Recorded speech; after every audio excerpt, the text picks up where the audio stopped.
Alors, est-ce que c'est vraiment plus compliqué pour les PME? Je vous propose d'en parler avec nos prochains invités. Ludre, c'est une ville qui se trouve au sud de Nancy, d'environ 6500 habitants, si mes informations sont bonnes. Mais vous avez un territoire qui compte près de 360 entreprises, PME, TPE et grands groupes. Je pense qu'il y a du tertiaire, c'est un peu mélangé.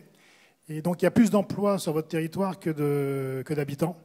Et depuis quelques mois, vous avez créé, enfin, Alain, vous nous le direz, vous avez créé une association qui s'appelle Dinapol Entreprise, qui est là pour fédérer à la fois les chefs d'entreprise, mais aussi leurs salariés, autour de la pratique du sport. Donc je vais donc, sauf si vous voulez rajouter quelque chose sur la présentation, si j'ai oublié quelques éléments, n'hésitez pas à me couper, mais je voudrais donc déjà demander à Philippe peut-être de nous dire quel est le principe du dispositif Dinaform. Bonsoir à tous, pardon. Une petite précision, on est sur deux territoires. Dinapol Entreprise est sur le territoire de la ville de Ludre, mais également sur le territoire de la ville de Fléville. Donc on se les partage et du coup ça fait un peu plus d'habitants. Mais ce qui demande simplement du partage et de la coordination entre les deux villes également.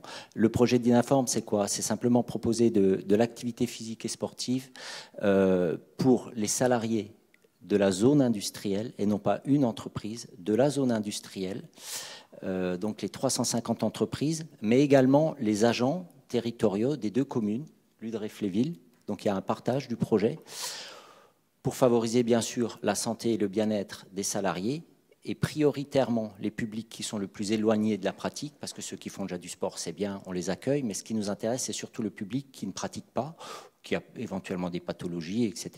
Donc comment est-ce qu'on sensibilise plutôt ce public-là autour de l'axe santé? Mais l'autre objectif qui a été identifié très justement, c'est à un moment donné de contribuer également à la cohésion entre les personnes, parce que ça contribue à l'échange au sein même des entreprises. Mais ça, sur un projet de territoire tel qu'on l'a conçu, ça contribue également à de l'échange entre les différentes entreprises. Le temps de pratique entre midi et 2, et le soir, après 17h, après la journée de travail, autour de, j'ai presque envie de dire, 3 modules d'activité de la pratique très très douce pour les publics le plus éloignés de la pratique. On pense à du tai chi, à de la gym douce, etc., qui se mettent en place facilement. La pratique un petit peu plus, je dirais, un peu plus physique. On a de la marche nordique, on a du circuit training, etc., de façon très attractive. Et puis ensuite, la pratique également, parce qu'il y a de la demande, un peu plus musclée, parce qu'il y en a qui veulent s'affronter, je dirais, autour de sports collectifs, basket, foot, etc. Voilà. Juste peut-être, pardon, une petite précision, Philippe. 350, 360 entreprises, c'est ça, plus des agents des deux villes, donc Ludre et Fléville. Ça représente combien de monde? Combien de personnes au total? C'est quoi? C'est 8000 personnes ou j'exagère ou... La zone compte 8500 salariés. Alors, il faut être aussi très honnête, les 8500 ne sont pas sur site tout en le permanence. temps. Il y a beaucoup d'entreprises de transport, donc il y a du déplacement, etc. On peut compter, mais Alain dira les chiffres mieux que moi, 5000 qui sont sur site à peu près. Sur les communes, la commune de Ludre, c'est à peu près une centaine d'agents, tout confondu, hein, avec les assistantes maternelles, etc. La commune de Fléville, un petit peu moins, une cinquantaine, voilà. Alain, je voulais vous demander comment, en tant que chef d'entreprise, comment on est un tel projet? Alors, en fait, lorsque j'ai pris la présidence de Dinapol Entreprise, donc comme l'a dit Philippe, deux territoires, anciennement zone industrielle, donc tournés vers l'industrie et vers aujourd'hui les sociétés de services, transport, logistique, nettoyage, etc. Lorsque j'ai repris cette activité-là, donc la création, il y a maintenant plus de 30 ans, de cette association, loi 1901, était pour faire et créer le trait d'union entre les mairies d'un côté et les entreprises de l'autre. Et essentiellement pour que les maires n'aient pas les patrons des entreprises qui viennent frapper à leur porte, j'ai un trou dans ma route, l'éclairage ne fonctionne pas, etc. Au fur et à mesure des années, on a incrémenté, et eu égard aussi les difficultés de recrutement, et les patrons qui sont dans cette salle me comprendront, peut-être aussi pour garder ces salariés, on a décidé, au-delà du trait d'union, de faire en sorte d'apporter un confort supplémentaire aux salariés. Donc, on a créé, par exemple, une des premières crèches d'entreprise dans l'Est de la France sur ce support-là, donc à travers le segment de Dinapol Entreprise. On a mis en place de la sécurité, basiquement, on a mis en place un certain nombre de choses. Et au fur et à mesure, il nous a paru effectivement intéressant de rentrer dans ce créneau du sport en entreprise pour améliorer le package de services à nos salariés. Et donc créer en fait le fait qu'ils soient bien dans nos entreprises, bien dans notre zone industrielle, et donc qu'ils restent ancrés sur leur territoire. Philippe, peut-être on peut vous demander qui a les capacités d'impulser justement ce programme sur le territoire. Celui qui a l'idée. Celui qui a l'idée. Mais en fait, l'idée, à un moment donné, quand on prend un peu de recul, en fonction des fonctions qu'on peut avoir, quand on est élu dans une commune, je prends le cas d'un adjoint au sport, hein, à un moment donné, vous accompagnez le tissu associatif local, vous vous dites qu'il faut contribuer à ce que la pratique sportive soit accessible au plus grand nombre de mes ludréens. Mais quand on a aussi une zone industrielle avec les 8500 salariés qui sont là, à un moment donné, on se pose la question en disant comment je m'y intéresse. Comment je m'y intéresse? Parce qu'il y a une véritable volonté de se dire la santé des salariés, des 8500, j'en ai peut-être une responsabilité. Derrière en découle très certainement la santé des entreprises. Non pas que si les salariés sont en bonne santé, l'entreprise sera florissante. Par contre, si tous les salariés sont en mauvaise santé, on est certain que ça ne marchera pas. Mais donc, on a un rôle à jouer. Et puis, il faut être honnête aussi, mais je le mets en dernier point. La zone industrielle, c'est 60% des recettes de la commune. Ça vaut aussi le coup qu'on s'y intéresse. Mais cette culture de partage, comme l'a dit Alain, on ne le fait pas parce qu'on a 60% des recettes qui viennent de là. L'histoire a écrit une relation partenariale qui est forte entre le territoire de Ludre et Fléville et la zone industrielle, parce qu'on travaille ensemble, on a été partenaires depuis toujours.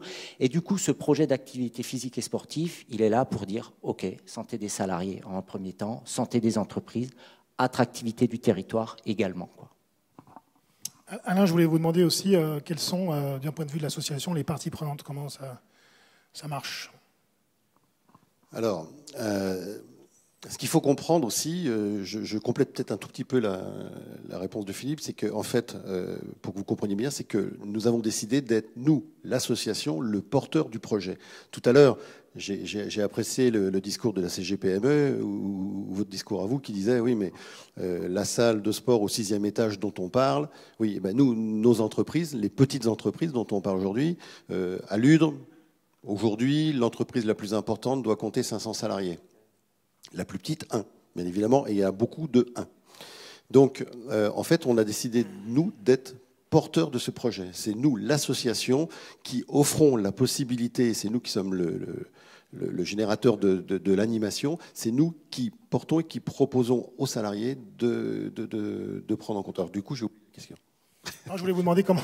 Non, c'était la question portait sur les parties prenantes et du coup on voit bien qu'on a un acteur public, donc la mairie, ok, on voit bien qu'on a des entreprises qui constituent un petit peu la demande, on voit bien qu'on a une association qui constitue l'offre. Est-ce qu'il n'y a pas d'autres acteurs et comment tout ça se met en musique? D'autres acteurs, j'imagine par exemple des représentants du mouvement sportif, les clubs, est-ce que vous pourriez un peu nous parler du deal qu'il y a avec eux, s'il en a un, etc. Ouais. Bref, la question est très concrète, comment est-ce que tout ça se met en musique et avec quelle partie prenante? On aime dire, nous, que Dynaform, c'est l'intitulé du projet sur notre territoire. Tout est Dyna, Dynapôle, Dynaform, Dynatrail, enfin tout est Dyna chez nous. Mais on aime dire que c'est un projet de territoire. Ce n'est pas un projet d'entreprise, c'est un projet de territoire. Ce qui permet à une grande entreprise qui est structurée, qui a un CE, qui a un DRH, etc., de faire profiter ses salariés du projet, mais à la petite entreprise de 5 salariés de venir pratiquer également. Voilà. Et on a parlé des agents de la ville également. Ensuite, le projet, il est structuré comment?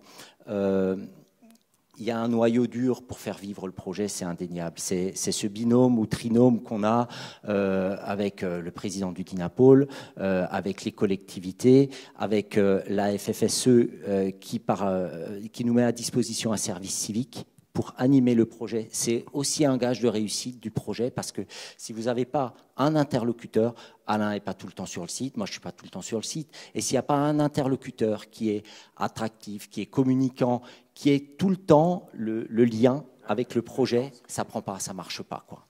Donc c'est vraiment un élément clé et la FFSE nous apporte, entre autres, ce service civique dans ce projet-là. Et ensuite, la vie courante du projet, c'est évidemment beaucoup Alain et moi avec Clara qui faisons la vie de ce projet. Mais derrière, il faut asseoir la légitimité d'un projet, il faut lui donner une garantie. Et même si parfois c'est peut-être un peu tronqué, un peu faux, nous, ce qu'on a souhaité faire, c'est on a mis en place un petit comité stratégique avec un médecin du travail, un cardiologue, un médecin du sport, une diététicienne, une psy, avec qui on a travaillé, à qui on leur a présenté le projet, qui ont validé, qui ont donné un certain nombre de recommandations pour que le projet il prenne de l'ampleur, qu'on ait une... Je le tourne peut-être avec maladresse, excusez-moi, une petite gageure médicale, parce que dès qu'on dit sport santé et qu'on met le mot santé, on marche sur des plates-bandes, il faut y faire attention, quoi. Donc on a préféré les associer au projet et fonctionner avec eux. Donc régulièrement, avec ce comité de stratégique, on valide les avancées, ça permet de sécuriser le projet, de communiquer aussi de façon différente autour de ce projet. Voilà. Oui, Alain. Pardon, Alain, si on se place du côté de l'entreprise, qui sont vos principaux interlocuteurs dans les TPE et PME qui composent le territoire? Justement, comment vous les sollicitez? Vous y allez avec votre petite mallette de représentants? Alors, en fait, quand on a initié le projet, bien évidemment, à travers le réseau d'Inapol Entreprises, les connexions que nous avons avec les 350 entreprises, nous avons informé de l'avancée du projet et nous avons fait à un moment donné une grande réunion dans un cinéma de Nancy qui a permis quand même d'avoir autour de nous 300 personnes. 300 personnes qui ont dit « ouais, moi, je suis d'accord, ça peut m'intéresser ». D'accord ? Bien. Suite à ça, pour continuer à animer la flamme, on a créé un site internet dédié en fait à Dynaform, Nous avons des newsletters qui sont faits grâce à la personne qui nous est mise à disposition par la FFSE. Nous avons une page Facebook et nous entretenons en permanence des informations envers l'ensemble des entreprises. Vous verrez tout à l'heure à travers les chiffres, bien évidemment, si demain, on parle de 8000 salariés et 5000 actifs dans la zone, si les 5000 salariés décidaient de venir faire du sport, moi je suis coulé, je suis mort. Bien évidemment, ce n'est pas ma vocation. Ma vocation, c'est de remettre les personnes au sport et à la pratique du sport, on va dire. Et après, une fois qu'ils ont acquis les bons gestes, les bonnes pratiques, etc., nous, on veut qu'ils aillent dans les clubs sportifs à côté. On veut pas, on n'a pas vocation on veut que les gens se remettent à niveau. Voilà. Et tout ça, ça se met en musique par rapport à avec une aide de la mairie qui met à disposition des infrastructures, des terrains, des douches, oui. C'est des choses envisageables, ça se passe.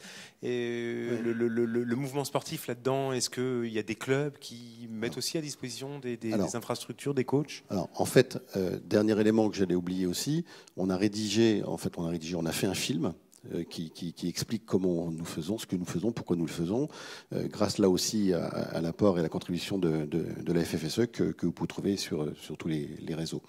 Je te passe la parole pour la mise à disposition des terrains. Oui, parce que c'est quand même ton domaine à toi. Philippe, vous aviez peut-être quelque chose à nous dire sur les actions ponctuelles que vous menez aussi du côté de la mairie. Oui, d'accord. Vous me reposerez la deuxième question après, alors ça marche. Ce que dit Alain, c'est vrai que les associations, il faut faire attention parce qu'on peut être relativement vite dans une situation de concurrence avec elles où elles se disent tiens, vous marchez sur mes plates-bandes, je fais du fitness entre midi et 2, et pourquoi c'est moins cher chez vous? Et je suis un peu provoque quand je dis ça. Pourquoi c'est moins cher chez vous? Du coup, ils ne viennent pas chez moi. Sur un projet comme ça, on a fait un questionnaire d'abord auprès des salariés en disant pourquoi vous ne bougez pas, quels sont les freins à ce que vous remettez en mouvement entre midi et 2. C'est vrai qu'une des lignes qui sort souvent, un des résultats, c'est le projet, l'activité physique est trop chère, il y a un problème économique, outre le problème du timing, où on veut pratiquer entre midi et 2 et le soir. Ok, ça on sait y répondre. Du coup, on a créé un modèle économique du projet qui privilégie un coût très très bas du projet, je suis très honnête, 50 € le ticket d'entrée pour pratiquer toutes les activités. Alors c'est sûr que quand on dit 50 €, il y a 20 € qui partent à la licence parce que c'est important.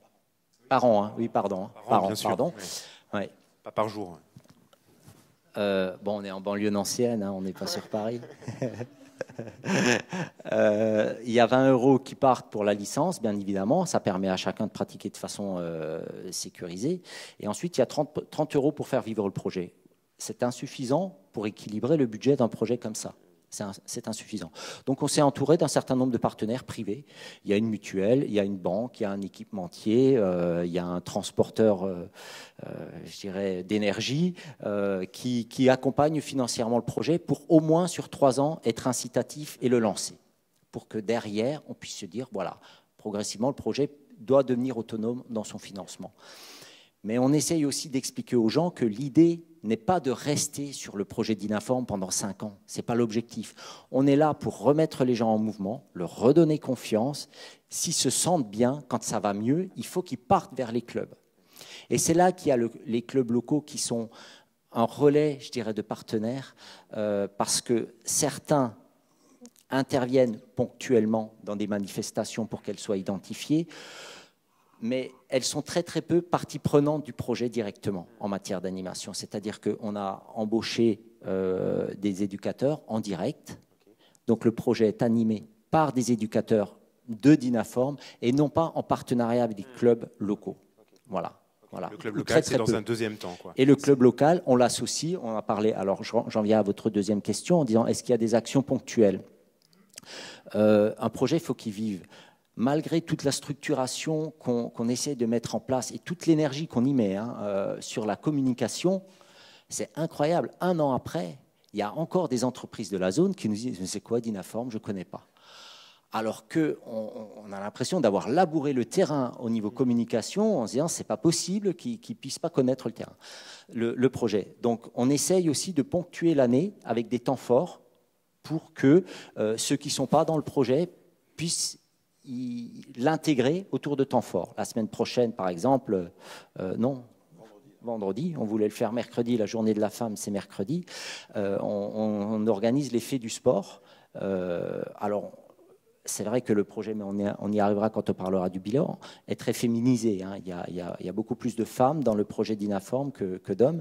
Mais vendredi, par exemple, on organise ce qu'on appelle les fées du sport, en partenariat, où on propose entre midi et 2 de découvrir des activités un peu différentes autour d'ergomètres qui seront connectés, de la boxe, etc., du touch rugby, des choses qu'on regarde peut-être de façon un peu lointaine. Mais l'idée, c'est de dire, soyons attractifs dans un événement pour que vous ayez envie de venir, pour que derrière, vous puissiez rentrer dans le projet d'Inaform.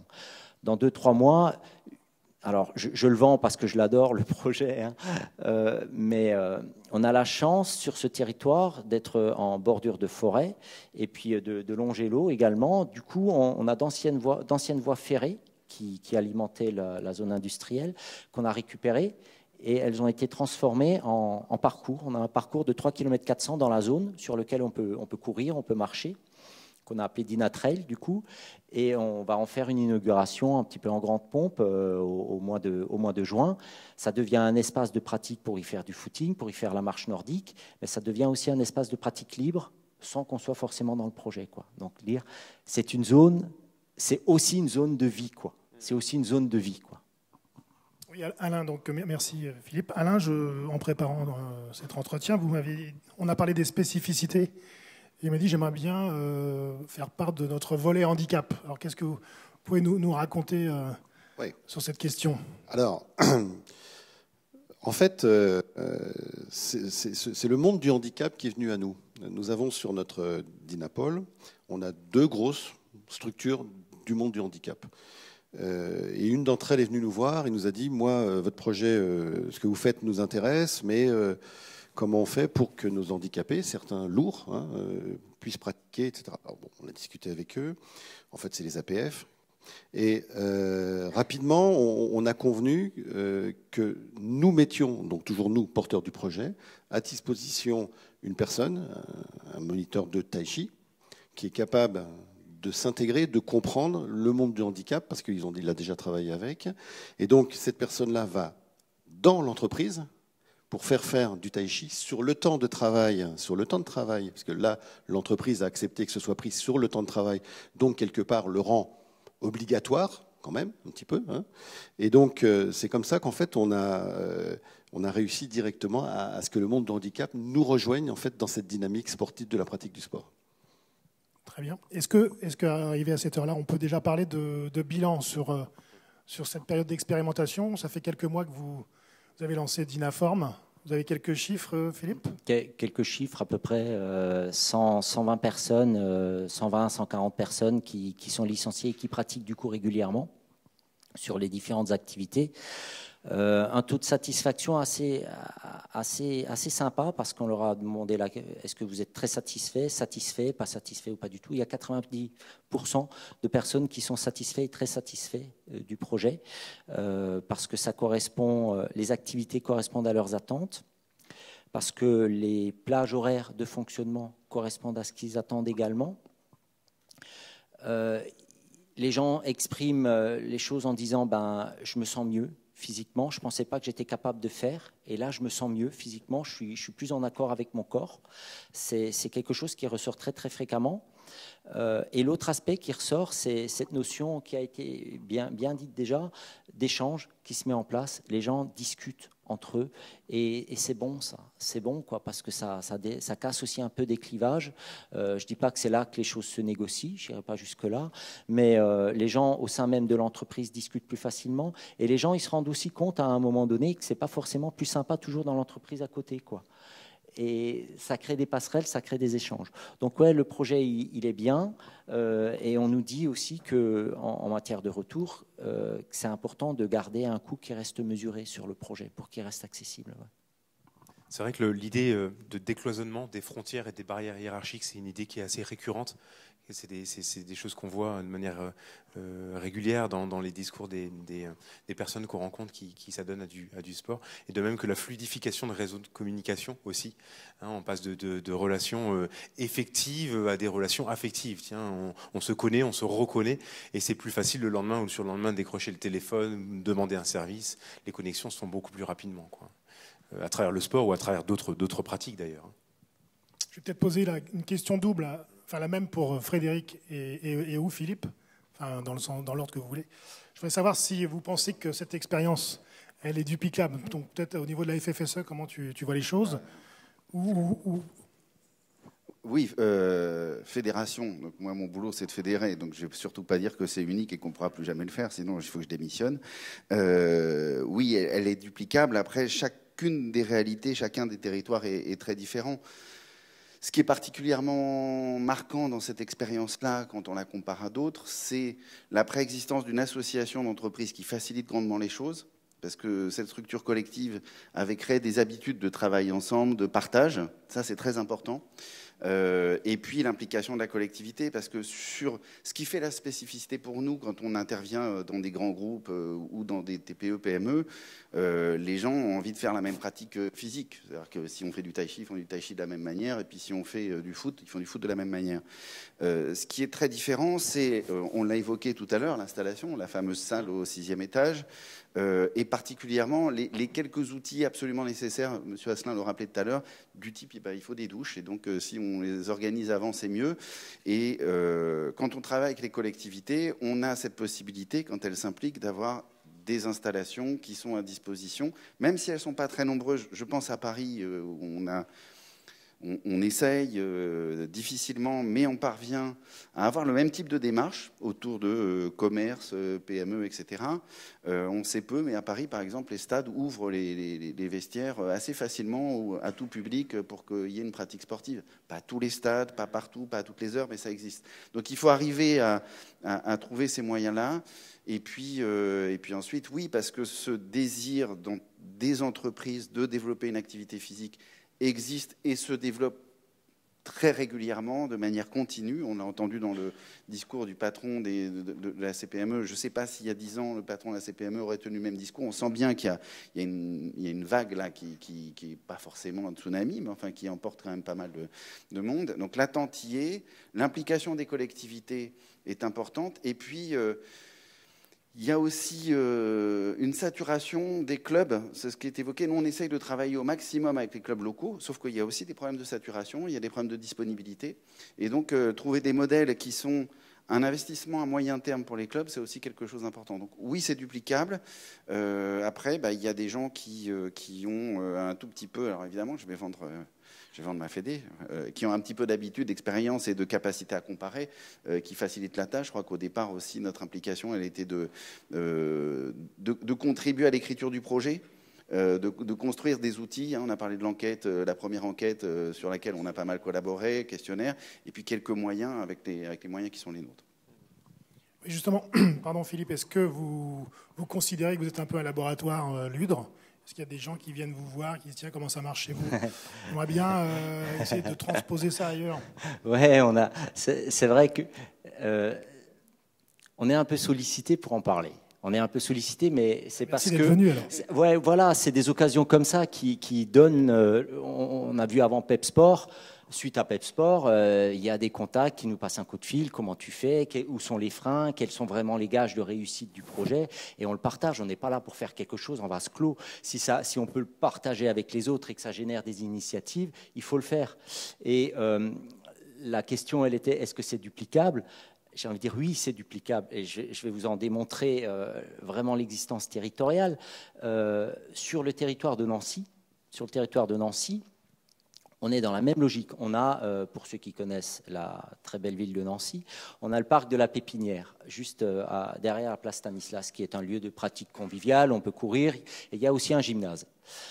Autour de la Pépinière, on a la mairie de Nancy, on a la préfecture avec les services de l'État, et on a juste à côté le comité d'entreprise des agents des entreprises électriques et gazières.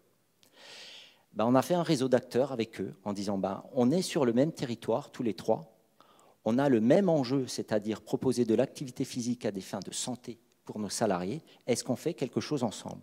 Pourtant, il n'y a pas d'association qui nous fédère. Ça veut dire qu'on a dû inventer un autre modèle qui est simplement basé sur, on s'est mis autour d'une table, on a discuté et on a dit, est-ce qu'ensemble, chacun en mettant un peu de moyens, on arrive à proposer au moins 2 fois par semaine, entre midi et 2, de l'activité physique aux agents de la ville de Nancy, aux agents des différents services de l'État et aux agents de ces comités d'entreprise. Et on l'a fait. Donc on est sur un modèle qui, quelque part, ressemble complètement à Dynaform, parce qu'on est sur une logique de territoire et une logique d'acteurs qui se sont regroupés pour proposer quelque chose. Donc oui, c'est duplicable, quoi. Très bien. Avant de prendre peut-être 2-3 questions dans la salle, je voudrais juste te demander, Frédéric, si tu as d'autres exemples comme ça qui te viennent à l'esprit sur des choses que tu as mis en place dans des TPE ou des PME. Alors, sur des exemples de mutualisation de ce type-là, j'ai cité rapidement Paris, on est plutôt sur des fonctionnements par branche, là, par type de profession. On a un partenariat avec le barreau de Paris qui regroupe 28 000 avocats, mais ce sont des cabinets de 3 à 5, parfois 150 personnes, mais on les voit moins, ceux-là. C'est plutôt les petits avec lesquels on travaille. Sinon, évidemment, il n'y a pas de limite. Hein. Je me rappelle qu'il y a 3 ans, en reparlant de Ludre, au tout début de l'histoire, où on était venu rencontrer le préfet, il y avait un chef d'entreprise de 7 salariés qui développait de l'activité physique avec ses salariés, et puis il a dû en licencier 1 ou 2, et il est venu vers nous en disant, est-ce que vous avez moyen de faire le paravent, si je peux dire ça comme ça? C'est 6 mois qui prend la main aujourd'hui avec mes salariés, c'est un peu plus tendu. Donc je pense que ça a du bon, mais il faut le faire sous d'autres formes. Donc ça, c'était un exemple vraiment d'une petite entreprise. Après, sur des entreprises entre 20 et 50 salariés, on a beaucoup de sollicitations. Évidemment, sur moins de pratiques, parce qu'en fait, ce qui fait la richesse du partage, c'est la diversité des pratiques, puisqu'on a des effets de seuil, hein, évidemment, et des effets économiques aussi. La plupart du temps, la question pour ces entreprises-là qui nous amène à nous intéresser au sujet, c'est une question juridique. C'est-à-dire, je suis un chef d'entreprise, je voudrais embarquer mes salariés dans une activité physique. En gros, qu'est-ce que je dois faire? Quels sont les risques? Est-ce qu'on est dans des logiques d'accident du travail, de choses comme ça? Quand il y a un CE, la question se règle assez facilement, parce que toute la réglementation des CE prévoit ce type de situation. Donc dès qu'on est en dessous des 50, la question se pose. Et en fait, en arrivant par la question du juridique, on interroge le projet. Et donc là, on fait notre boulot d'expert en disant qu'est-ce que vous voulez faire. Très, très, très souvent, en ce moment, en région parisienne en particulier, on ne travaille pas que sur Paris, hein, mais la dynamique première, c'est la course à pied. C'est-à-dire qu'on est sur des chefs d'entreprise. François Asselin le disait tout à l'heure, si le chef d'entreprise se mobilise, c'est la condition du succès. Dans ce type d'entreprise, c'est encore plus vrai. Et c'est de partager sa passion. Donc nous, on a un gros travail derrière de déconstruction de ça, parce que c'est très intéressant de partager sa passion, mais ça exclut ceux qui ne partagent pas cette passion-là dans l'entreprise. Donc il faut faire attention aux conséquences pour ceux qui n'ont pas du tout envie de courir, mais qui ont envie de faire du tai chi. Encore une fois, j'ai aucune focalisation sur le tai chi, mais on voit bien que ce n'est pas le même type de filière énergétique qui fonctionne. Et donc c'est d'arriver à avoir cet accompagnement. Et donc sur cette entrée-là, un exemple très précis, Boulogne-Billancourt, une entreprise de 45 salariés, est rentré comme ça, il faisait de la course à pied depuis des années. Donc le chef d'entreprise lui-même s'est rendu compte qu'il excluait des gens qui n'avaient pas envie. Il s'est dit, j'ai une salle de réunion là-haut qui ne me sert à rien, qui fait, je sais pas, il devait y avoir à peu près 25-30 mètres carrés. C'était pas la salle monstrueuse. Et puis il est venu nous voir en disant, comment on fait pour faire une salle de sport, qu'est-ce qu'il faut mettre comme appareil, que ça soit le plus utilisé possible, quelle est la réglementation, quelle est la surface. On a apporté des conseils juridiques, on a construit avec eux. Ils ont monté une association sportive qui maintenant a 4 activités et qui fonctionne plutôt bien. Donc voilà, ça c'est une expérience un peu vertueuse. On a eu aussi, et puis après j'arrête parce que je peux être très long, parce qu'évidemment des exemples, j'en ai quelques-uns, des entreprises qui voulaient monter des salles de sport, ou des entreprises qui n'étaient pas forcément très importantes, mais qui avaient en termes de salariés des beaux chiffres d'affaires, qui avaient des projets pharaoniques de salles de sport, et sur lesquels moi je suis allé leur dire, surtout faites pas ça, parce que c'est un projet qui est économiquement risqué. Qu'est-ce qui est à l'origine du projet? 2 salariés qui sont un peu influents, et les autres. Enfin voilà, donc il y a beaucoup de choses qu'on peut mettre en place pour moins cher et qui concernent plus de monde. Donc la salle de sport, à mon sens, c'est pas la phase d'entrée nécessaire. C'est un outil comme un autre, mais il faut bien la penser. Très bien, écoutez, merci beaucoup à tous les 3. Merci, messieurs.